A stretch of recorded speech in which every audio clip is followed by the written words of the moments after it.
Hey, Sci family and friends. We just wanted to touch base with you through a video this morning to update you on what is going on regarding COVID-19. We met, that is the Eastside staff and deacons last night. We prayed and looked at scripture together and looked at the precautions we've been asked to take by the White House and others.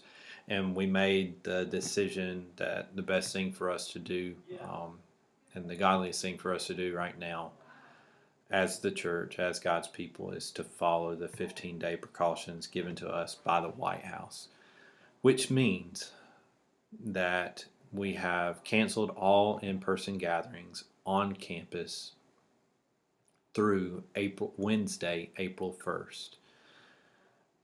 Staff and leadership, deacons will meet again on Tuesday, March 31st to pray and put together information we have at that point about COVID-19 and decide how to move forward from there. But as of right now, the church office is open for the next 2 weeks at normal business hours, 9 to 4, Monday through Thursday, closed for lunch from 12 to noon. But all in-person gatherings through Wednesday, April 1st, have been canceled. Now, with that being said, we will be communicating with you probably to the point that you want us to stop, through email, through our church app, through social media, and you will even receive a letter from our deacons in the next few days. We just want to do our best to stay connected during this time that we can't meet in person. Now, I want you to know something about the decision that was made last night. We believe it was the right decision. We did not make this decision out of fear, but in faith. Romans 8:28 comes to mind that God can use, not just can, but will use all things, even the worst things, even the things that we don't see coming that are far, far, far outside of our control. God will use those things for the good of those who love Him, who have been called according to His purpose. So we made this decision, even though it seems detrimental. In many ways, it can be these adjustments that we're having to make, these decisions we're having to make. We believe that God will use these things for the good of His people and for the glory of His name. So we didn't make it in fear, we made it in faith. So I want to ask you to take away 3 things from this situation that we find ourselves in today and in the next couple weeks. One is ask the Lord for more faith to believe Romans 8:28, that He will use even the worst things, even this that we're in the midst of right now, that the Lord will use this situation for the good of His church and for the glory of His name. Ask the Lord for faith to believe that. 2, call one another, check on one another. Do it so much that you're going, I'm fine, stop calling me. Check on your neighbors, check on those around you, even the ones that you think are just enjoying time off from school. Check on them. There are many people that are anxious during this time. You just don't know how far a phone call will go.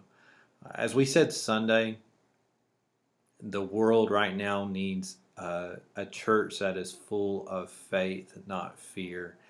And so you just never know how far a phone call will go to your neighbor, to your coworkers, to your family that you don't talk to often.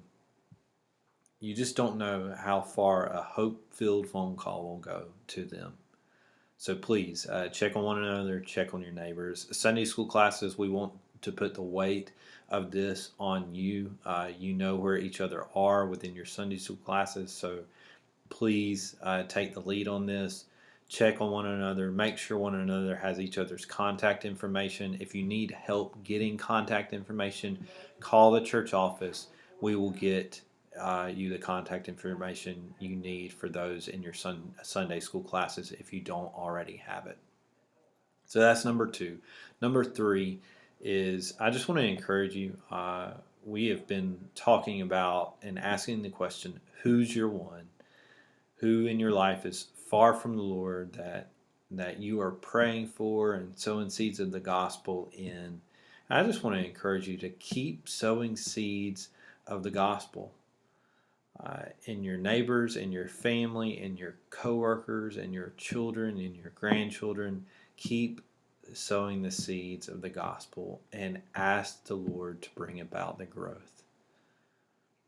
We will be sharing content on social media and through email. It will be live content on Sunday mornings. You also get that Sunday morning message and worship through 7:90 a.m. on the radio.